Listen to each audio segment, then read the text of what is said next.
हर्ष, तू धिंगाणा घालण्यात मस्ती करण्यात त्याच्या तक्रारी घरी यायच्या आणि आता तर काय चोरीचीच तक्रार आलेली.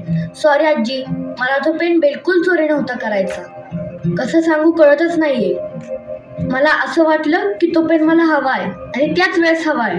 हर्ष, खरंच तुला तो पेन आवडला होता का? आवडला असला तरी दुसऱ्याची वस्तू विचारून घ्यावी, तशी घेऊ नये.